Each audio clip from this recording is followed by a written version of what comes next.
On another ordinary day in the bustling city of Seoul, a man was watching the news in his luxurious apartment. The report highlighted the conclusion of the shareholders' meeting of the Samjeon Group, one of the three largest business conglomerates in the country. After 13 hours of intense deliberations, it was announced that the new president would be Jeon Seong-guk. He celebrated enthusiastically. He felt that he had finally reached the top. For years, he had dedicated himself tirelessly. He studied non-stop, worked out, studied abroad, kept his siblings in check within the company, dealt with scandals involving his own uncle, maintained his arranged marriage, and built a flawless public image, reinforced by constant praise on social media. All of this made his rise seem natural. Jeon Seong-guk believed this was a new beginning and that, under his leadership, all the filth of the past would be cleaned up. The initial plan was clear: remove all subordinates loyal to the former president. But as he enjoyed an expensive wine amid the celebration, he felt a sharp pain in his chest. He remembered that his grandfather, the founder of the Samjeon Group, had died of a heart attack. Still, he refused to believe that something so trivial could defeat him. In his mind, someone like him would never fall to a mere physical failure. The next moment, everything went dark, and then he found himself in the body of a baby. A woman asked affectionately who the little Gugu was. Confused, he wondered what was happening. Shortly after, he was dressed in baby clothes, clean and adorable. His new name was also Seong-guk. The 21-year-old woman named Kim So-young, now his mother, smiled and told her husband that the baby was the most beautiful in the world. The father, Jeon Ji-seong, 23 years old, agreed and said he was even more handsome than celebrity babies. Seong-guk, however, saw no humor in the situation. He thought about how he had gone from a man who was 1.83 meters tall, 75 kilograms, and able to bench press 100 kilograms, to a chubby little creature with a disproportionately large head. Before, he was the powerful president of the Samjeon Group, with an impeccable resume and perfect public image. Now he lived in a modest house, wore cheap clothes, and was surrounded by young poor parents who had come from orphanages and had almost nothing. He felt defeated when he realized that the wine from his celebration had become low-quality powdered milk. Even so, like any baby, he couldn't resist feeding. When his father gave him a loving kiss, he was taken aback. He wasn't used to so much affection. In his previous life, Jeon Seong-guk never had a loving family. His real parents didn't care about him, and as the eldest brother, he was forced to take care of his younger siblings, true demons in human form. Now, in this new reality, he was feeling something he had never experienced before: the warmth of parents who loved him. Still, he thought it was all absurd. He had died on the very day he became president of the largest conglomerate in the country and was reborn as a baby in a poor family. The hardest part of all this was getting used to the two adults who now called him their son. They were far too loving, and for someone like him, that was strange. As the parents said it was nap time, he questioned how he could possibly sleep amidst so much confusion. In the next moment, he was already fast asleep. He figured that, for now, it was best to rest and deal with the situation later. While the baby slept, the father suggested the mother rest as well, but So-young said he needed to go to work. Ji-seong insisted she relax and then turned on the television. The news reported a scandal involving the former president of the Samjeon Group, Jeon Jushin. The prosecution had launched an investigation for bribery, and the former president appeared personally to testify that same afternoon. Upon hearing the news, Seong-guk suddenly woke up. The mother commented to the father about the case, and the baby, upon looking at the TV, recognized the man on the screen. He immediately thought that was his late grandfather. Seong-guk was surprised to see his grandfather on television. For a moment, he wondered if he had been alive all this time. With his heart racing, he got up and pressed his face against the screen, trying to better understand what he was seeing. He remembered that moment perfectly. When he was only 10 years old, his grandfather had been accused of bribing politicians and had to be taken to court. At the time, the family's enemies took advantage of the situation to attack the Samjeon Group, calling it a corrupt corporation that thrived on bribes. In Seong-guk's mind, money had always been synonymous with power, and connections were superpowers. Believing someone could get rich just by saving little by little was, to him, a naive thought held by those born and raised in poverty. As he reflected on all of this, his parents were thrilled to see him crawling and even trying to stand. They proudly celebrated, unaware of the whirlwind of thoughts the baby carried. He also clearly remembered how, on that day in front of the prosecution, he was the one who pushed his grandfather's wheelchair. The choice was strategic, meant to move the public and generate empathy. For him, it was the perfect debut. At that moment, he showed the whole world he was the rightful heir of the empire. But now, in this new timeline, the one pushing the wheelchair was Taeguk, his brother from his previous life, a greedy and foolish boy who, despite studying abroad, ended up drowning in drugs and crime. Seong-guk knew that Taeguk had spent his life trying to usurp his position. And now, in addition to having gone back in time, he had also lost everything: his destiny, his reputation, his power. Everything had been taken from him. Later, already upset in front of the television, Seong-guk even refused to eat. He only wanted to keep watching, absorbing as much information as possible about his grandfather, the Samjeon Group, and any clue on how he could return to to his original body. By this point, Kim So-young was very worried. Her son seemed obsessed with the TV. When Jeon Ji-seong came home from work, he happily announced that he had brought leftover meat from the restaurant where he worked as a chef. So-young told her husband that the baby spent hours in front of the TV. When she tried to change the channel or turn it off, he would start crying. Ji-seong tried to distract him by standing in front of the screen and saying that daddy was home and wanted to play, but the little one gave an angry expression and simply ignored him. The father, surprised, commented that he seemed to have been defeated by a child. Meanwhile, Seong-guk thought there was no time for games. He needed to gather as much useful information as possible, understand the current scenario, and plan how to reclaim what was rightfully his. However, So-young turned off the TV, saying he needed to eat and rest. In response, he started crying, feeling powerless. In his mind, he questioned whether she had any idea how much he had fought to secure that successor position. He would not accept losing everything to Taeguk like this without a fight. Even with all the crying, So-young tried to calm him down, gently saying he needed to be a good boy, that he would rest now and could watch TV the next day. And in that moment, Seong-guk noticed something strange. Maybe it was because he was in a baby's body, but he felt like he was slowing down. His emotions were more intense, his thoughts shorter and more confused. Moreover, when So-young gently patted his back, he would fall asleep against his will. Ji-seong commented that he had finally fallen asleep. He said the baby must have taken after his mother, but So-young expressed her concern. She mentioned that their son was already almost a year old and still hadn't said either mommy or daddy. All he did was watch the news. She felt insecure, afraid she was failing as a mother, because she truly didn't know how to raise a child. Ji-seong, trying to reassure her, said that even though they didn't have much, their love was genuine, and that was what mattered most. He assured her that their son would grow up well, that they just needed to believe in him. However, a few days later, Seong-guk was already feeling hopeless. He kept watching the news while pretending to be asleep, but nothing truly useful had come up. The world carried on as if nothing had happened. He, on the other hand, was still trapped in a baby's body. So-young, noticing the change, asked if he wasn't going to watch the news that day. But to him, at that moment, it didn't matter anymore. He didn't need it. Seong-guk thought he had given up. He had accepted it until So-young came up with an idea. It was time to go out for a walk with mommy. The day was beautiful, and they went to the park, enjoying the pleasant weather. While walking, they ran into the building's landlady. So-young politely asked if she was heading to work. The woman replied no, saying she would leave later than usual that day. So-young wished her a good day, smiling as always. As he watched the scene, Seong-guk was intrigued. He found it interesting how someone so young could own a building. That immediately caught his attention. But soon his mother began cheerfully commenting that beans were cheaper and that she'd make a special soup. He thought, a little impatiently, that she really talked too much. Suddenly, the peaceful walk was interrupted. At the construction site next to the building, some metal beams came loose and fell straight toward them. It all happened too fast. The landlady stood in shock, asking if everyone was okay. So-young was lying on the ground, covered in blood. She had been seriously injured while protecting her own child. Seong-guk, in shock, could only think that she couldn't die. That was his mother. He needed her. While the landlady carried him in her arms, So-young was rushed to the emergency room. Amid the commotion, a doctor checked her records and noticed something important. Hours later, So-young woke up in the hospital. Ji-seong, relieved, asked if she was in pain, but the first thing she wanted to know was where Seong-guk was. He had been with her at the time of the accident. Ji-seong gently replied that he was fine, right nearby, and that he hadn't stopped crying since it happened. He said the boy was completely terrified when he saw her hurt. So-young smiled, even though she was weak, and tried to comfort her son. She said everything was okay, that he must have been scared, but that she was happy he was safe. Upon hearing that, Seong-guk couldn't hold back and started to cry. He was deeply shaken. He thought about how his mother hadn't hesitated for a second to risk her life to protect him. And what if she really had died? Soon after, So-young noticed the room she was in. It looked like a private room, and she found it strange since her condition didn't even seem that serious. She asked how they had gotten such an expensive room. Ji-seong explained that the doctors said she needed complete rest because it was a delicate situation. The bed she was in was part of an intensive care unit for pregnant women. Surprised, So-young could hardly process the news. Ji-seong, with a shy smile, said yes. It was unexpected, but what mattered now was that she recover well. Shortly after, a nurse came in and announced that visiting hours were over, asking them to leave. Seong-guk, still very shaken, had his face all red from crying so much. They walked back home on foot, since they were even saving on bus fare to cover the cost of the mother's treatment. As they walked, he thought about how harsh that life was, miserable. But at the same time, he recognized something he had never had before: a father who worked tirelessly to support the family, a mother who would risk her life for him without hesitation. That was when, for the first time, Seong-guk spoke his first word, Dada. Ji-seong was completely shocked. He repeated aloud, in disbelief, that his son had called him daddy. For Seong-guk, in that moment, everything became clear. These people were his family now. They were his parents. A week later, the house was filled with joy. There were sweets and decorations decorations everywhere. It was a small welcome home party to celebrate So Young's recovery. Everyone was dressed in festive clothes, especially Seong-guk, who looked adorable in his new outfit. The parents took lots of pictures of him, enchanted by how much he looked like a celebrity baby. But Seong-guk couldn't relax. He wondered if this was really the right moment to celebrate. His father had struggled to pay every cent of the medical bills, to the point of giving up public transport. In a reality where every coin counts, did it make sense to celebrate a first birthday and the return from the hospital? Before, he would have scolded them for this kind of behavior, but now he understood. This was love, the kind of love that money can't buy, love that risks its own life, and he felt truly happy to, for the first time, have loving parents. During the week his mother was in the hospital, Seong-guk made a decision. He needed to put in effort, to be realistic. He knew his parents would never escape poverty doing what they currently did. Seong-guk knew his parents couldn't save money, no matter how hard they tried. And to make things worse, he was sure the country would soon face a severe economic crisis. It was in this scenario that the building's landlady, Kim Mi-young, showed up. She said she heard that So Young had been discharged and decided to stop by to see how she was doing. She also suggested something unexpected. She asked if they had ever thought about putting the baby to work as a child actor or commercial model. In Seong-guk's eyes, that was the true beginning of everything, a real opportunity to make money. Sometime later, So Young took Seong-guk to the audition, which was being held in a large building. Looking around, he thought the place was, at the very least, decent enough for him. So Young, on the other hand, was nervous and hoped everything would go well. To Seong-guk, that kind of insecurity was annoying. He believed this was a golden moment, not the kind of situation to be pessimistic about. Then the memory returned to a few days earlier, when Kim Mi-young had handed them a flyer. The company she worked for had been chosen to produce a TV commercial for a major conglomerate, and was looking for a baby actor for an important role. She said that Seong-guk was very handsome and had a natural talent for it. Upon hearing that, Seong-guk could barely contain his inner laughter. He believed that those born for success would achieve it one way or another. To him, this was the chance to start building wealth early. In his previous life, he was always surrounded by cameras, flashes, and interviews. He knew how to deal with makeup, framing, lighting, and poses. He was known not only as a powerful heir, but also as someone who could easily pursue an acting career. He thought this would be just a simple audition, and that he wouldn't even need to try hard to stand out. All the money he earned, he planned to invest wisely. But the environment quickly became unpleasant. A rude woman yelled at So Young, asking if she was going to come in or not. This deeply irritated Seong-guk, who found the woman detestable. Still, So Young, always kind, complimented the woman's baby, saying he was also very cute. The woman wasn't the least bit polite. She asked if So Young was just there to spy on the competition, insinuating she wanted to learn the other's weaknesses. She arrogantly said it didn't matter how hard So Young tried, because her son would win no matter what. Seong-guk was outraged. He thought that woman was completely doomed. Watching her closely, he noticed she was dressed head to toe in designer brands, accompanied by a nanny who looked more like a personal servant. She was the classic arrogant madam. He decided right then that he would get revenge on her and defeat her son in that competition. The audition began, going child by child. The process was simple. The babies were placed in front of the cameras so the evaluators could observe how they reacted to the lights and whether they could express any emotion. The environment was hot and strange, making things very difficult for such young children. When it was the arrogant madam's son's turn, Seong-guk paid close attention. The boy quickly began sweating under the strong lighting, and when pressured by his mother, he started to cry. The photographer commented that it would be hard to continue like that. Even so, the woman insisted he keep going, but it was no use. They had to move on to the next child. That next child was Seong-guk. As the madam was gently escorted out by an assistant, along with her crying son, the director prepared to carefully observe the next candidate. It was time for Seong-guk to show what he could do. The auditions continued even without So Young present, and the next in line was Seong-guk. So Young was placing all her hopes on him, while the arrogant Madame Deokpung watched with disdain, hoping to see everything go wrong. But Seong-guk actually wanted her to watch, because he intended to prove that he would succeed, and her son would not. When his turn came, he made an adorable expression, so sweet and beautiful that it immediately caught the director's attention. The director quickly grabbed his camera and declared that it was time for this boy to shine. They took amazing photos and footage. He truly looked great in front of the camera. The director was impressed and declared the child a true genius. To Madame Deokpung's misfortune, the director decided to move forward with the selection process. He said that Seong-guk had already been chosen. This made So Young wonder if her son really was a genius. The director, who introduced himself as Kwak Jun, praised the boy extensively and asked if So Young wanted to discuss the contract. He wanted to know if she had any conditions or special requests. Surprised by it all, she asked if he really had that much talent. She was trying to process everything. It was all so new to her. Although Kwak had gotten a bit ahead of himself and rushed things, he insisted that Seong-guk had a gift. He explained that not only did he behave naturally in front of the camera, but he also followed all the instructions as if he truly understood them. And in fact, Seong-guk did understand everything. Kwak said he was eager to work with him. At that moment, Madame Deokpung, visibly irritated, knocked over a camera and asked what was going on. She complained that the final audition hadn't even happened yet, and they were already declaring a winner. She said she wouldn't accept any result other than her son's victory. Because of this, the final audition had to be rescheduled. So Young was a bit nervous, but she had faith in her son. He had been selected as one of the finalists, and she was sure he would stand out. Shortly before the audition, So Young needed to use the restroom. The nanny of another baby offered to watch Seong-guk for a moment. Watching the boy, the nanny commented that he truly had something special. But Madame Deokpung, overhearing that, was furious. She said it was outrageous to hear such nonsense, and threatened to fire the nanny if she kept talking like that. Seong-guk, in turn, was extremely annoyed by how the madam treated the nanny. He even thought about slapping her. He was sure he'd feel better if he did. Meanwhile,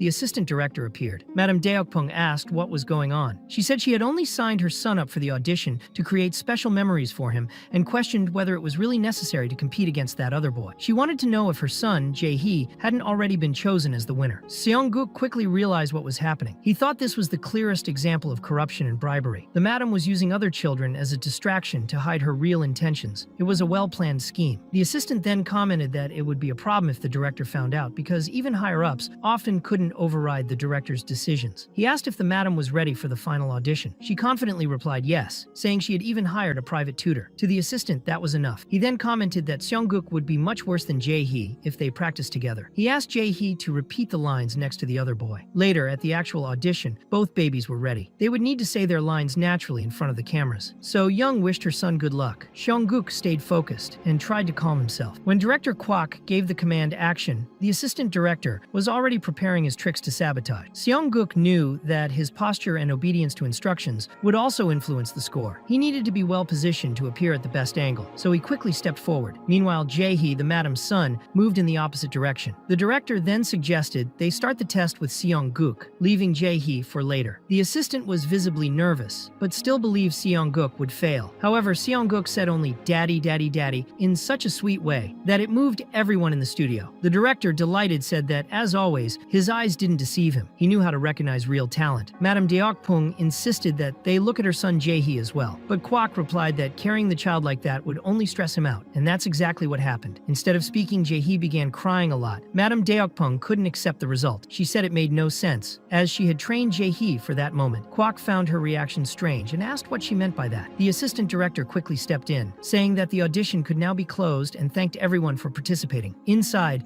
Seong-guk knew there was no going back. He was the real winner. However, when the official result was announced, it said the winner of the audition was Lee Jae-hee. So Young was shocked. She said it had to be a mistake. She claimed the director had declared her son the winner. But the assistant intervened, saying that just because a child acted cute didn't mean they were ready to become an actor. Madame Deokpung was even crueler. She asked how So Young dared to think her son could win. She said So Young didn't know her place, and that for a child from such a low-class background, second place was already more than enough. She claimed they were deluding themselves and could leave now. So Young was outraged by how coldly the woman spoke, especially in front of her own son. But Seong-guk stayed strong. In fact, he had already expected this. He thought that if his calculations were correct, Kwok would walk through that door at that very moment. Ever since he heard the assistant and the madam's plan to rig the audition, Seong-guk had completely changed his strategy. He had already faced situations like that in his previous life. He knew it was impossible to beat people who bought their way to the top. Fighting against it was like entering a losing battle. So he acted like a true businessman. He aimed higher, at the connections. Right after that, Kwok approached and asked to speak with So Young. He said the decision had come from foolish superiors and that the audition had been rigged. He personally apologized to Seong-guk, saying he didn't want him to witness such a shameful scene. He then invited So Young to participate in the filming of a commercial happening the following week. Seong-guk thought that this was just the beginning. He didn't want to be just a one-time commercial model. His goal was to win over the director, build connections, and secure ongoing roles as a child actor. He wanted to become a child star, earn money, and support his family with stability and security. Kwok explained that for baby commercials, they usually called one or two backup models. He admitted that, to be honest, he wasn't very confident in the winner's performance. For Seong-guk, that made perfect sense. The director then pleaded with So Young to bring her son for the filming. So Young was a bit hesitant, wondering if the baby would be okay. But Seong-guk gave 2 thumbs up and assured her he would. Kwok was surprised by the reaction and said that baby really seemed to understand everything. He commented that if all child actors were like him, his job would be much easier. He then asked for So Young's contact information. Days later, on the outskirts of Seoul, the film set was ready. So Young was impressed by the place. She could hardly believe something so well-structured existed in the middle of nowhere. But the bigger surprise came when the corrupt assistant director showed up. Seong-guk stared at him as if he wanted to strangle him, and he truly did. The assistant commented that he had heard Seong-guk was there as a backup model. That was when the boy noticed in the background the turbo washer from Samjeon's third generation. It was a revolutionary machine that had been very successful and contributed to the company's stock growth. He remembered how emotional his grandfather had been about that success. Seong-guk then wondered if the commercial was indeed for Samjeon. At that moment, Madame Deok-pung appeared, irritated, asking what those people were doing there. She wanted to know why the two losers were on set. So Young replied that the director had asked them to bring the boy as a backup model and asked the madam to stop talking that way in front of the baby. The assistant explained that it was just a precaution in case Jae-hee's condition worsened and a replacement was needed. But Madame Deok-pung insisted it wasn't necessary, saying Jae-hee was in excellent condition and that there was no difficulty at all in that commercial. But Seong-guk immediately realized that wasn't true. Jae-hee was visibly unwell. Even so, the madam kept insisting that the others were useless. At that moment, the lead actress, Seon-mi, arrived on set and commented that it was quite noisy. She asked if those were the babies who would be filming with her. The director then introduced the two boys, and both the nanny and So Young were impressed by the actress's beauty. Seon-mi soon approached Jae-hee, saying they would be filming together that day. But the baby didn't show any interest in her. When she approached Seong-guk, however, he became completely excited. He was thrilled to meet the lead actress because he knew it was a valuable opportunity. Seon-mi was surprised and said she had never seen such a friendly baby. So Young explained that Seong-guk was naturally very affectionate. The actress then said she found that baby much cuter and asked if she could film the scene with him. But Madame Deok-pung, furious, grabbed the actress's hand and asked what she was doing. The situation became tense. So Young and Seong-guk just watched in silence, as if they were watching a movie scene, while the two women argued intensely. At that moment, a man appeared asking what was going on. He said he had heard shouting from afar. Seon-mi, surprised, recognized him and called him vice president, asking why he was there. The man, with a firm posture, replied that he couldn't miss the filming of the new product commercial. Seong-guk was surprised. He recognized that man as his father from his past life. He introduced himself as Jae-hyung, vice president of Samjeon. Seong-guk knew exactly what kind of person he was. Although not as extraordinary as his father, the current president John Jushin, Jae-hyung had earned his position through merit. He had led the company's restructuring, reorganized its internal structure, and invested in specialized sectors, gaining a reputation as a visionary. As vice president, he was admired, but as a man, husband, and father, Seong-guk remembered he was terrible. Seeing that mess unfold before his eyes brought back old memories. He remembered being 10 years old when his father introduced him to one of his many mistresses. At the time, he didn't care. She was just another woman, among so many others he had erased from his mind. But now he recognized her. That woman was Seon-mi, the vice president's current mistress. Seon-mi casually said she was filming with some children and particularly liked that boy. Jae-hyung agreed, saying the boy seemed very smart. Seong-guk felt extremely uncomfortable facing his father from his past life, but kept his composure. Shortly after, Jae-hyung was called away for another appointment and had to leave. He wished everyone good luck and asked them to do their best during filming. Madame Deok-pung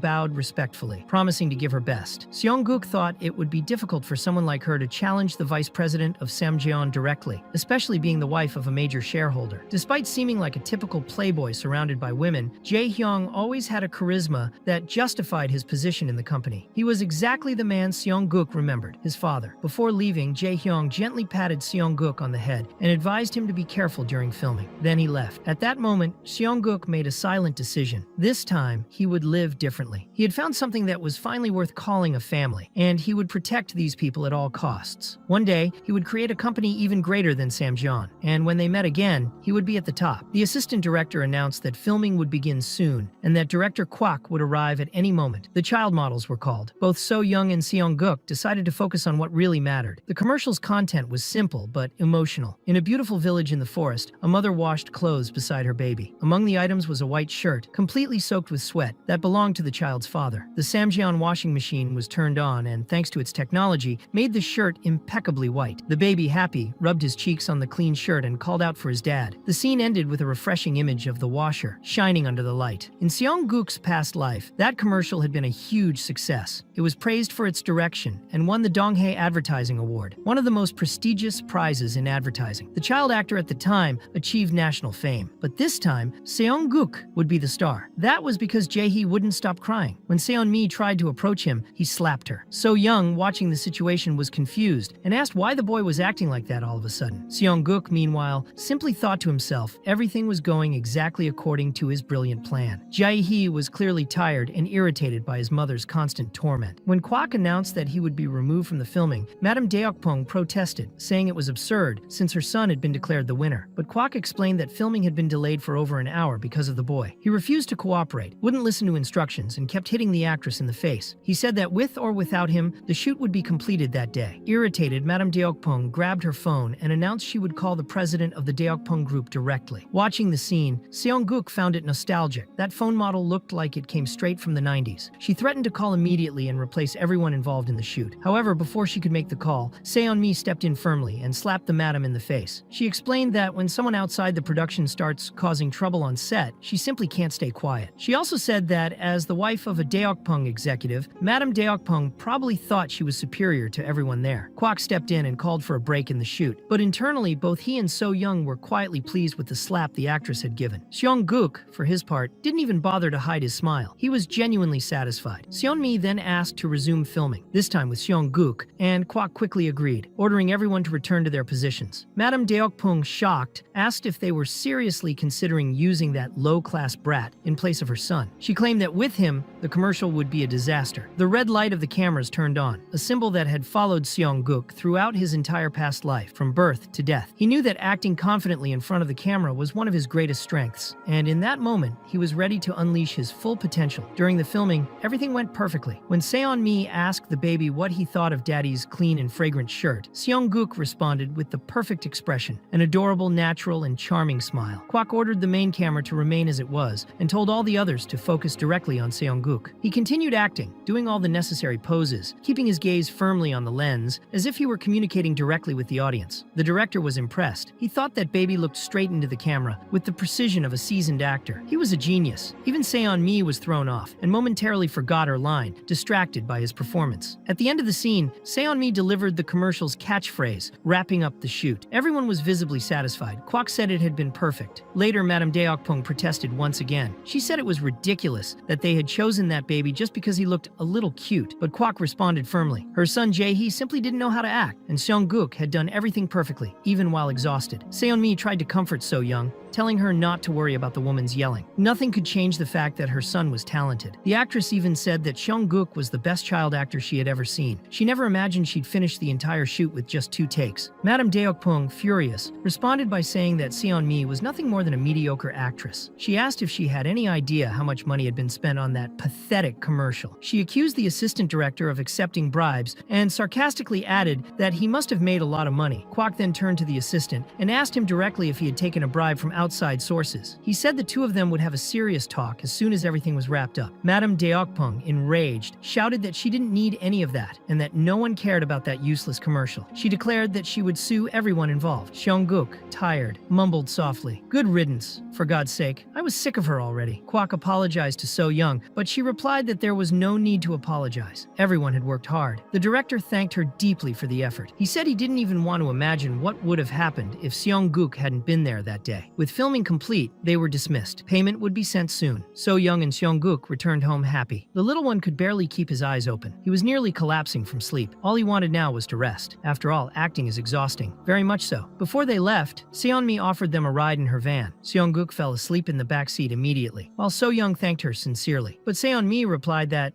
actually, she was the one who should be thankful. Seong-guk had been an exceptional actor. Thanks to him, she was able to finish the job early that day. Seon-mi remarked in admiration that Seong-guk not only followed the camera naturally, but seemed to instinctively understand how it worked. She said he adjusted to the pace of the commercial as if he knew exactly when and how to react to each movement. At one point, unintentionally, or perhaps intentionally, he even subtly corrected the angle of her face, improving the composition of the shot. For Seon-mi, it had been the best performance. She stated with conviction that Seong-guk completely dominated the screen, as if he were already a trained actor. In her eyes, he wasn't just promising, he was already complete. It was then that she looked at So-young seriously and said she wanted to make a suggestion. At that moment, even after a full day of filming, Seong-guk, who had been sleeping deeply in the van's seat, opened his eyes. He had silently woken up just to hear every word. Later, the landlady personally delivered the payment to the family, totaling 4 million won. The original amount was supposed to be 3 million, but director Kwok decided to add a bonus, showing his satisfaction with the work. At that moment, Sung-guk was certain that taking on the role of child actor had been the right choice. After all, how else could he earn so much money while still in the body of a baby? That amount would be a great starting capital, especially if he thought about investing wisely, perhaps even in stocks or gold. Ji-seong was impressed to see so much money at once, something he had never experienced before. Meanwhile, So-young looked thoughtful. She soon shared with the landlady that the day before, she had received something from an actress, a business card. It was a card from Sinsung Entertainment Agency. The actress had shown great interest in Sung-guk and said she wanted to take him as an exclusive child actor for her agency. Ji-seong then asked if they were really considering turning their son into a celebrity. So-young said she was happy that Sung-guk had done so well, but everything had happened very suddenly. At that moment, Mi-young, the landlady, said they didn't need to worry. She herself could help. She had heard of Sinsung Entertainment and promised to investigate who the CEO was and how the artists were treated there. Mi-young's words made So-young excited. Sung-guk, on the other hand, wondered if the landlady was really willing to go that far for him. Mi-young continued to show support and even congratulated Sung-guk and his family for his debut as a commercial model. The advertisement, according to her, would air for the first time in 2 weeks. However, before leaving, So-young followed her to the door. She was curious about the reason behind so much support. Mi-young then explained that she recognized Sung-guk's talent and wanted to help them. She said she had lived alone from a young age, had faced many difficulties, and had to save even on food and clothes to buy the building. It was during that time that she met Ji-seong and his family when they moved in as tenants. Seeing such a young couple working so hard was something she deeply admired. For that reason, Mi-young wanted to cheer for them and support them in any way she could, even if it seemed like interference. She asked them not to feel pressured by her help. So-young, touched, asked if she could call her a friend. She wanted to treat her as part of the family and even prepare meals for her. Mi-young smiled at the warm gesture and said that was fine. Sung-guk thought that, in the end, everything had turned out well. The atmosphere in that home was truly welcoming. 2 weeks later, Ji-seong's restaurant was already closing. He sincerely thanked his boss, Park Won, who had closed up early just so everyone could watch the premiere of Sung-guk's commercial together. Park Won himself, bald and always friendly, said it was no problem at all, and that he also wanted to see the ad, especially since the restaurant had a big TV. Sung-guk observed everything and thought that if that man weren't his father's boss, he might not tolerate so much affection. But out of respect, he decided to let it go. Shortly after, Mi-young also arrived to watch the commercial. She said it looked like they were getting ready to watch a group movie. Ji-seong asked everyone to get comfortable, because the commercial was about to start. The ad began with the narrator's voice from Monomi, and everyone got excited as soon as Sung-guk appeared on screen. When the little boy made his cute pose, there was a collective attack of adorableness. Everyone was charmed. Park Won praised the ad, saying it was perfect. Mi-young also pointed out that the editing was excellent, and that, with some luck, the commercial could even win an Advertisement of the Year award. Sung-guk thought she really had a good eye, because that was exactly what was going to happen. Ji-seong, with eyes shining with pride, commented on how happy he was for his son. Then, the restaurant phone rang. Park Won answered, and on the other end was director Kwak, who had filmed the commercial with Sung-guk. He had heard that everyone was gathered watching the ad and said he had an urgent matter to discuss with the family. At that moment, director Kwak was in a room filled with famous actors. As soon as the family arrived for the meeting, Sung-guk ran to him and called him director. Kwak smiled and commented, surprised how the little boy was already talking like that. So-young explained that he was at a stage where he constantly babbled, so his vocabulary was growing rapidly. Kwak thought that was great and said they could now write longer lines for him. Sung-guk thought to himself that soon he would be reciting any script he received. Kwak, excited, said he was looking forward to seeing the boy's development. Then he revealed the reason for the meeting. He wanted to invite Sung-guk to be the star of a new show called Just Baby, a reality show about parenting. The idea was to gather 5 members of popular idol groups to live together with little Sung-guk, forming a kind of improvised family with him. Suddenly, the door opened and Taehyung, the leader of the group Just, entered. So-young was extremely excited to see Sung-guk. Taehyung commented that it seemed like she already knew their group. So-young confirmed, saying she had seen them on TV before. Taehyung explained that, although they still had a lot to improve, they were working hard to become the best group in the country. Meanwhile, Ji-seong became visibly jealous of the situation, which made Sung-guk think that jealousy was an ugly feeling. Kwak added that once filming started, the other group members would also get to meet the baby. However, So-young expressed concern, asking if all of that wouldn't be too overwhelming for their son. Upon hearing that, Seong-guk thought he would never forget that his mother had chosen him over an idol. One of the producers said he believed Seong-guk was the true heart of the show. He not only understood and connected with what was happening, but seemed to truly feel it. His facial expressions were natural and expressive, and he always seemed to know exactly where the camera was, as if he had been born for it. To him, it was impossible to imagine anyone else as the star of the show. Seong-guk also remembered that in his past life, he had watched this very show. The concept was unique, bringing together a group of idols with a charming baby. It wasn't surprising that people of all ages had fallen in love with it. In the end, the show became a national sensation and the first to establish the genre of parenting reality shows. It was the perfect format to turn a baby into a future child star. At one point, excited, Seong-guk called out to the director several times. However, Ji-seong started to show some concern. He worried that if Seong-guk kept appearing on TV so often, he wouldn't grow up like a normal child. He didn't want to raise him as a celebrity, but simply as a loved and ordinary child. Taehyung understood this feeling and shared his own experience. He had also been a child actor and knew well what it was like to grow up under the public eye. Even so, he had no regrets. He knew he had talent for performing and acting, and understood that growing up under constant attention was part of the path. That's why he asked why Ji-seong wouldn't trust his own son's talent. If the boy had the ability to shine, he deserved the opportunity to do so. Ji-seong reflected on those words, agreed they were true, and asked the team to take good care of his son. He went straight to the point and said he was excited to work with them, thus beginning a new chapter in the young actor's life. With 12 days left until the premiere of Korea's first parenting reality show, Just Baby, the parents signed the contracts. There were many documents and bureaucratic steps. 5 days before the premiere, the photo session took place with everyone involved in the project. Finally, the long-awaited day of filming arrived. On that day, all members of the group Just were present. The leader Taehyung, along with Lucas, Jaehyun, Beom-seon, and Michael. So-young was excited to meet them all in person. Taehyung also expressed his happiness to work with her son. He said he had already heard a lot about Seong-guk and knew that the baby's mother was a fan of the group. Seong-guk, however, was restless. He felt jealous and worried about his father. Director Kwak explained that from that day on, filming would take place at the dorm of the group Just. The network had high expectations for the show, so everyone needed to do their best. Seong-guk recognized all the members. They were exactly the same as he had known in his past life. He remembered seeing them at Sanjeon Company events, where he worked as vice president. At the time, the group just performed at corporate meetings. Even as a baby, Seong-guk looked suspiciously at Beom-seon, who was trying to touch him too freely. He thought that was inappropriate and felt he deserved a slap for acting so casually with a baby. Taehyung, noticing the situation, scolded his groupmate, saying he had smoked and hadn't even washed his hands, yet still wanted to touch the baby with those dirty hands. Seong-guk thought that Korean-American was just as troublesome as in his previous life. Despite everything, Seong-guk decided he would take control of the show. He knew that, with his experience and intelligence, he could create perfect character arcs for each member of the group. However, he noticed that Michael seemed to be plotting something. Meanwhile, director Kwak explained the schedule. From that day on, there would be 3 filming sessions inside the Just Group's dormitory. The footage would then be edited into 3 pilot episodes. Based on the audience's reaction, they would decide whether to move forward with a regular broadcast. During the day, the filming would be supervised by the crew. At night, all the professionals would leave, and the place would be monitored by fixed surveillance cameras. Meanwhile, Seong-guk's parents would stay in a nearby hotel, always ready in case they were needed. Director Kwak assured them he understood the family's concern about being away from their child, but promised they would take the utmost care with the baby. The members of Just also promised they would look after him with dedication. Later, the assistant director informed them that they were ready to begin the first scene, which would start with a narration. It would be an introduction to the show, showing the Just Group facing a major challenge, a baby mysteriously left at their door as if delivered by surprise. During filming, the group members just stared at Seong-guk, unsure of what to do. So-young, observing the scene, asked if there were any lines in the script. Ji-seong explained that since it was a reality show, there were no scripted lines. The goal was to capture genuine reactions. The assistant commented that the members didn't seem to know how to react to a baby's presence. The Just Group wondered what they were supposed to say or do. No one knew exactly how to interact with Seong-guk, and he in turn thought these fools were clearly lost, so he decided to take the lead in that situation. As expected, when placed in a new environment, Seong-guk began to cry a lot. The group jumped into action to calm him, but Taehyung held him completely wrong. Then Jaehyun stepped in, gently picking up the baby in a delicate gesture that calmed him instantly. Seong-guk thought everything was going exactly as he had imagined. Each of those guys had a unique and well-defined personality. Jaehyun was clearly the responsible and intelligent leader, almost like a father. Taehyung, with his gentle, narcissistic, and slightly feminine demeanor, gave off a maternal vibe. Lucas was the athletic type, calm, with the air of a friendly older brother. Beom-seon, more reserved, treated everyone with sweetness and care. It was the perfect setup for a kind of pretend family play, except for Michael. That guy was completely out of place. Watching Michael's behavior, Seung-guk decided he would work better as a rival than a villain, for the good of the group's success. So he gave Michael a defiant look. The others thought it was just time to change the diaper and that the baby was simply interacting. But Michael stepped forward, saying he would take care of it. He explained that he had raised 3 younger siblings back in his hometown, Los Angeles, and changing diapers was second nature to him. However, Seung-guk, sticking to his rivalry plan, decided to get revenge and peed in Michael's face. The reaction was immediate. Michael became furious and tried to lunge at the baby, but the moment was so absurd and unexpected that the whole crew, including the director, burst into laughter. It was the perfect comedic scene for the show. Later, director Kwok announced they would take a 2-hour break before starting the night filming. The Just group was completely exhausted, and many were muttering about how tiring reality shows were. Jaehyun proudly commented that Seung-guk had done really well, and the baby, in turn, thought that for him, this was only the beginning. He went for a snack while Taehyung approached Ji-seong. He said that little Seung-guk was fascinating. Whenever he was near him, he felt completely immersed in the moment without even realizing it. Everything felt natural, but somehow it always ended up being a perfect, entertaining scene. It was as if Seung-guk understood exactly the role of each member and adapted to it during filming. Ji-seong replied that it was probably just a coincidence, but Taehyung insisted that even though he was just a baby, Seung-guk was shining more than he had expected. Meanwhile, Michael was still annoyed by everything that had happened. He kept thinking that he was an artist, not a babysitter. When the assistant asked if he could store a bowl in the fridge, Michael wanted to know what it was. The assistant explained it was baby food for Seung-guk's dinner, and Michael, with a sly smile, said to give it to him, as he would take care of it himself. With questionable intentions, Michael decided to put hot sauce in the baby's food. It was an outrageous plan. Who would put chili in a child's meal? Clearly upset, he muttered to himself that he was an artist and couldn't stand that brat. Since the baby had peed on his face, he would get his revenge in a funny way. With the hidden cameras in place, director Kwok started the night's shoot. The Just members were tired and unsure of what to do. Byung-seon mentioned he wanted to relax, but with cameras everywhere, it was difficult. Lucas asked if they could at least eat dinner first. Meanwhile, Jaehyun was lying on the floor, exhausted. Taehyung remembered they also needed to feed the baby and asked where the food was. That was when Michael replied that he had already taken care of it. Everyone was surprised by his initiative. Lucas commented that Michael had been so annoying earlier, and now he seemed cooperative. Michael insisted that he would feed Seung-guk with his own hands. Seung-guk found everything very suspicious and handed a spoon to Michael, insisting he taste the food first. The young man was startled by the gesture, not understanding why the baby was asking him to try the food. To Seung-guk, it was obvious. He would never eat anything without checking it first. Taehyung, noticing the hesitation, asked why Michael hadn't eaten yet. Michael, flustered, said it didn't make sense to accept food from a child. But Taehyung commented that he was being heartless. He took the spoon, tasted it, and immediately felt the burn. Lucas, seeing his reaction, asked what had happened. Already suspicious, Seung-guk grew irritated and wondered how Michael dared mess with his food. Taehyung commented that it tasted spicy, and the others questioned how chili had ended up in the baby's meal. When asked if it was Michael, he ended up confessing. He said it was just a joke,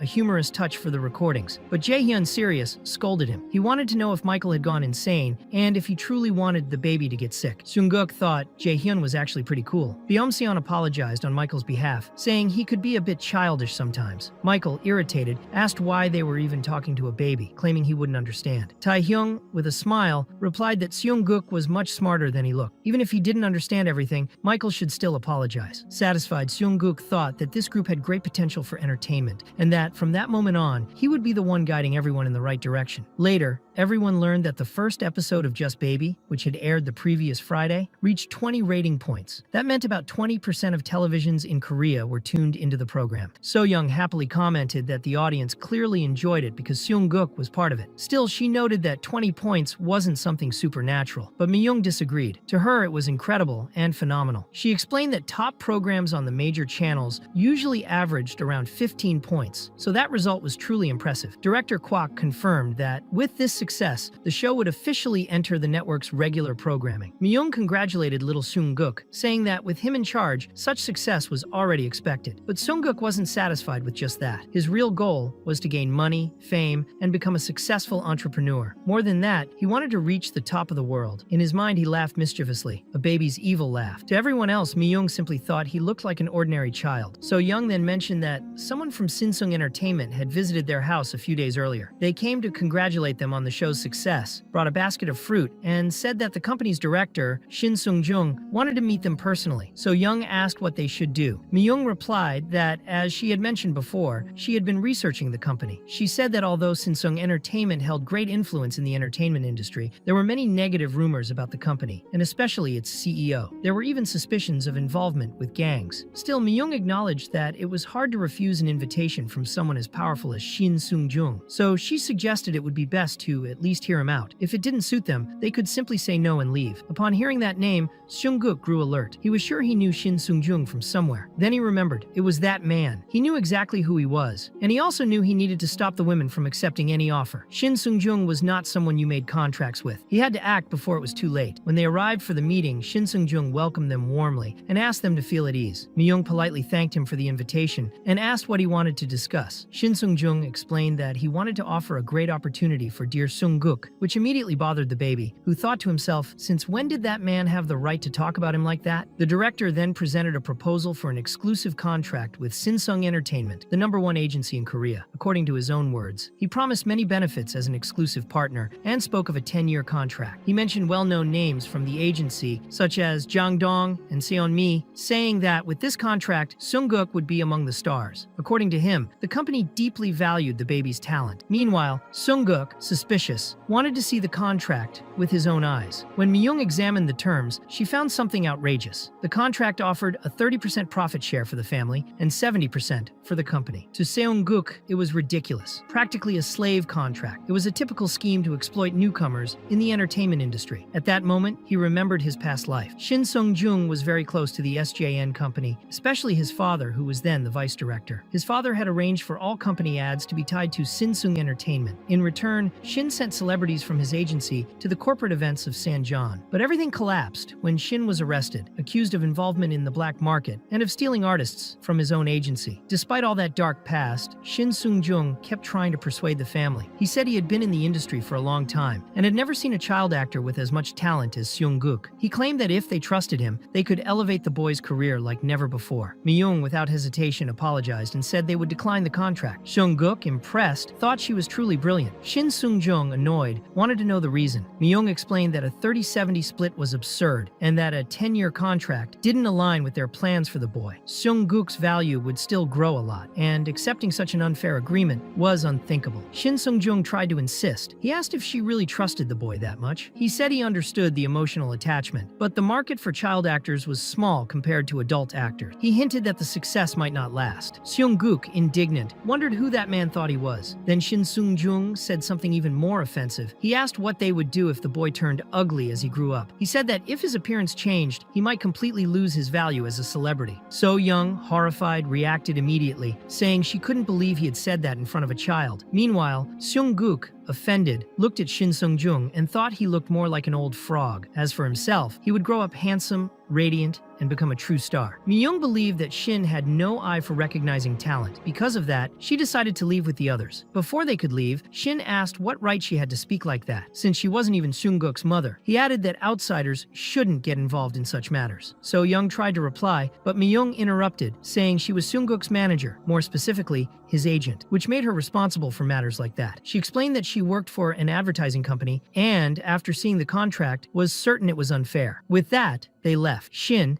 irritated, said they would all regret it and asked if they really thought they could underestimate him. Mi-young simply replied that soon everyone would see what would happen. Once outside, Mi-young was furious that the old man had threatened a child. So-young's mother commented that he didn't even seem human and asked her daughter if she was okay. So-young looked shaken but said she was fine thanks to Mi-young. She mentioned she had seen men like that in many corners of the industry and said there was no reason to sign a contract with such a terrible company. That was when Soo-young asked if Mi-young could be Seung-guk's real agent and not just pretend. Seung-guk thought it wasn't a bad idea. In fact, it was an excellent idea. He realized that in the entertainment industry there were many talented people, but very few truly trustworthy ones. Mi-young had great knowledge, was close to the family, and had a natural talent for handling that kind of thing. Mi-young felt flattered, but confessed she wasn't an expert in the entertainment world. Still, Seung-guk looked at her with an adorable expression, and using his baby talk, said he wanted her to be his agent. So Young commented that it was obvious how much Seung-guk liked her. The boy's Myung's own mother admitted that she and her husband didn't understand anything about the industry and asked Myung to please protect their son's future. In response, Myung said that thanks to them, she might finally have a chance to fulfill one of her own dreams. So she accepted and promised to do her best as his agent. Shortly after, So Young and Seung-guk hugged right there in the middle of the street, and the boy thought that together they could make a fortune. Later on, Shin began investigating the family and found out that Myung really worked for an advertising company and owned the house where Seung-guk lived with his parents. He concluded that, since they had refused the contract, it was time to show how cruel the entertainment world could be. So he called in the reporters. A few days later during a show, Michael and Seung-guk were competing to see who could eat more bananas. Michael said he also loved bananas, but everyone kept giving the best ones to Seung-guk. The boy on his side was eating so much just to avoid handing them over to that unpleasant guy. Despite everything, the filming turned out great and very funny. As expected, Michael officially became Seung-guk's rival, and the Christmas special was already approaching. After filming ended, everyone started preparing for the morning break. So Young was now clearly showing her baby bump. Kwok asked if it wasn't too much for her to spend so long on set while waiting for the baby's birth. So Young said that by now it had become routine, and she actually found it fun to be there. Even so, Kwok pointed out that she wasn't alone, and if anything got difficult, she just needed to say so. He then asked for the baby's due date. So Young said it was very soon. Taking the opportunity, Kwok also commented on Michael, saying that everyone was enjoying his rivalry with Seung-guk, but that sometimes Michael went overboard. He wanted to know if that bothered So Young in any way. She replied that she trusted the director on that matter, but Myung was also keeping an eye on it. During the break, Seung-guk could barely eat, as he was full of bananas and a bit sleepy. That's when Michael showed up talking badly about him and asked why he had really hit him in the face earlier. Seung-guk thought that, from the beginning, he had been patient with Michael's behavior. Even so, they had managed to film some very funny scenes. Still, Seung-guk thought it would be best to stay alert around Michael, who called him a crazy baby and pinched his cheek. The boy started crying a lot, and Michael said he hadn't even pinched him hard enough for that reaction. At that moment, Myung appeared and asked if he really had pinched Seung-guk. Seung-guk felt relieved because his agent had arrived. Myung then complained that even during filming, Michael was touching the boy too much and told him to control himself. Michael questioned why she was protecting some random kid so much. Myung firmly replied that thanks to that random kid, their group had landed several commercial deals. Myung looked at Michael sternly and said that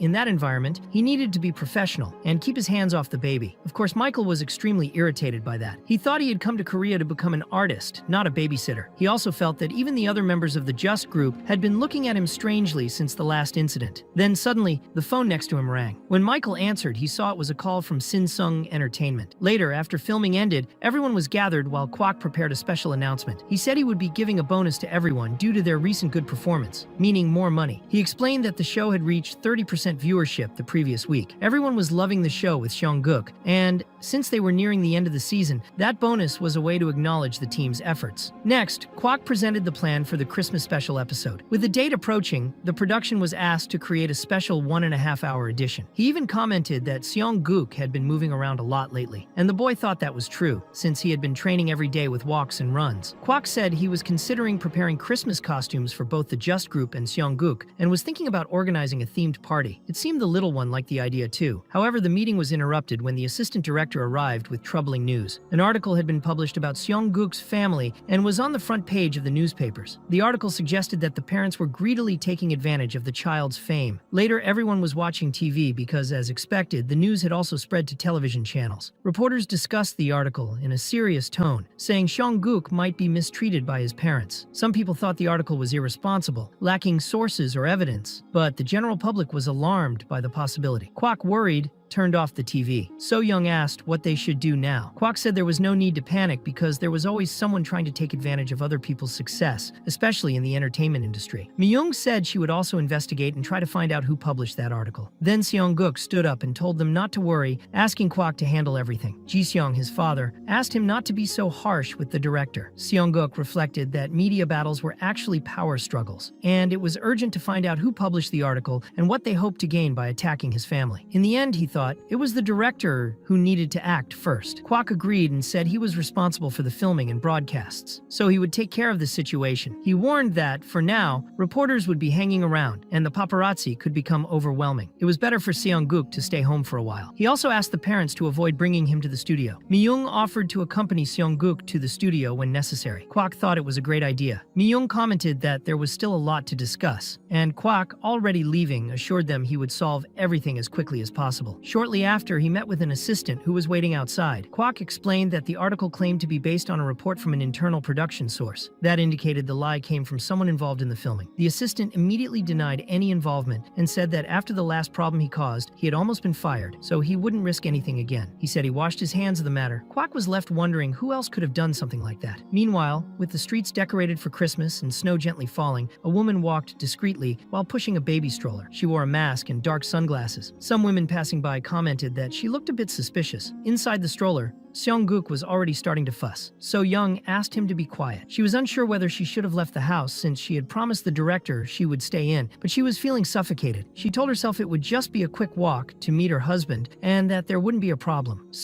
Young knew the boy was uncomfortable, but said it would only take a moment. However, Seong-guk felt humiliated being pushed in a stroller at his age. He wanted to walk on his own. It was at that moment that So-young heard those same girls talking about the reality show, Just Baby. They were excited about the special Christmas episode, imagining everyone in holiday costumes and the set all decorated. They commented that Seong-guk was very, very cute. So-young smiled and thought those girls had good taste. However, they soon also brought up the article that had been published. They said the boy's parents seemed to be taking advantage of his fame out of greed. One of them mentioned that he was only 2 years old, but already seemed unusually perceptive for his age. After they walked away, So-young was clearly shaken by the comments. She tried to hide it, but her emotions were visible. Shortly after, Ji-seong appeared and asked if they had really gone out in the middle of such cold weather. Only then did Seong-guk realize that So-young was crying. He understood that the news was becoming more dangerous by the day. It was urgent to think of a way to respond. Because of that, Ji-seong decided to confront the director and ask what was going on. They couldn't take the pressure anymore. Kwok tried to apologize. He said they had tried to find more information, but hadn't gotten much. Since Seong-guk was someone who drew a lot of public attention, comments and gossip kept surfacing. The situation was only getting worse. Even so, Ji-seong insisted that it wasn't enough to stay still. They needed to do something. Kwok then suggested that maybe a more direct approach would work better. Specifically, he proposed a live interview. On December 31st, everyone gathered for the final recording. The show was already being filmed, marking the year's end. It was the last episode. During the broadcast, Ji Ryung commented on how fast time had passed alongside dear Seong-guk. He explained that there would be just one more New Year's special to wrap up the reality show. Meanwhile, the technical assistant informed them that, with the episode airing, it was time for Seong-guk's parents to participate too. He said they had made a good decision. An interview like that was a great opportunity to clarify all the controversies and rumors. And since it would be recorded privately, they didn't need to be so nervous. The assistant said they weren't recording yet. He was still adjusting the equipment. Even so, So-young was visibly nervous. Ji-seong was already apologizing. He knew his wife's due date was approaching and that everything was demanding too much from her. But So-young reassured him. She said he was doing everything for the good of their family and that he was an amazing father. While the two embraced affectionately, Min-young arrived bringing Seong-guk, dressed in his little bear outfit. Min-young commented that she was surprised to hear about the interview and noticed that Seong-guk seemed deep in thought. He knew his parents were humble and shy people, so it felt bold to see them agree to something as public as a live interview. Seong-guk wondered why they were doing this so suddenly. So-young, trying to comfort him, said he looked very handsome that day. She asked him to trust in his mommy and daddy. They would do everything they could to put an end to all those cruel rumors. Seong-guk wondered if all of that was being done because of him. He knew his parents got nervous even in front of strangers, and now they were facing the cameras for his sake. Moved, he hugged them, silently thanking them. Suddenly, someone knocked on the door. It wasn't the director. Moments later, Ji Ryung burst in, desperate, wanting to know what was going on. He asked what they meant by a live interview. The assistant tried to explain. He said the interview was meant to clear up the rumors about Seong-guk's parents, but it seemed the information had leaked. Several reporters had shown up unexpectedly. Tae-hyung looked for director Kwok and demanded that everything be stopped immediately. The number of journalists present was completely out of control, but Kwok said the interview had already started. He had even tried to stop it, but it was already too late. Seong-guk's parents were very nervous about the situation. Ji-seong, worried about his pregnant wife, asked for silence. He told everyone to stop flashing the camera lights, as it only made her more anxious. Ji-seong spoke up. He said that many articles were spreading lies about their family, but the truth was that he and his wife had grown up together in an orphanage. They had nothing except each other. They worked hard day and night just to build a family. They were proud of what they had created. He also explained that Seong-guk's talent hadn't been discovered by them, but by someone close to the family. He said they weren't in it for the money. One of the reporters asked how they could believe him. He questioned whether there was any proof, since their bank records told a different story. Seong-guk was furious. He went up to the cameras and asked them not to talk like that about his parents. His gaze carried the fury of his past life, as if summoning a demonic spirit. The reporters were visibly shaken by his reaction. Seong-guk ran to his father and asked if he was okay. Ji-seong, emotional, apologized and said he was bad with words. Seong-guk believed everything was fine. His father had done the best he could. Then he looked at his mother and asked if she was okay too. Shortly after, So-young said that maybe they should go to the hospital right away. That was when Ji-seong realized what was happening. She was having contractions. Without wasting time, they rushed her straight to the ambulance. Ji-seong held her hand and asked her to hang in there just a little longer. They would be at the hospital soon. Meanwhile, Seong-guk wondered what he should do in a situation like that. In his past life, he had never experienced marriage or the birth of a child, but now he had to do something to help. Later, already at the hospital, Seong-guk was holding his newborn baby brother in his arms. Everyone around commented on how adorable that scene was. The assistant director approached and said that So-young had been through a lot. He asked if she was okay, and she said yes, thanking everyone for their help. The assistant also remarked that the new baby was just as beautiful as the first. He said Min-guk was no joke. When he tried to touch the baby's cheeks, Seong-guk stopped him. He thought it was irresponsible to touch a newborn like that without even washing his hands. The assistant laughed and said he was doing a great job as an older brother. Seong-guk thought that in his past life, he wouldn't have even called that having a brother, but now he had a real one, and he promised himself that he would take very good care of him. Kwak then asked the parents if he could take some photos of Seong-guk with Min-guk because the public was eager to see this moment. Ji-seong agreed, and Seong-guk, as expected, struck his poses in front of the camera. Later,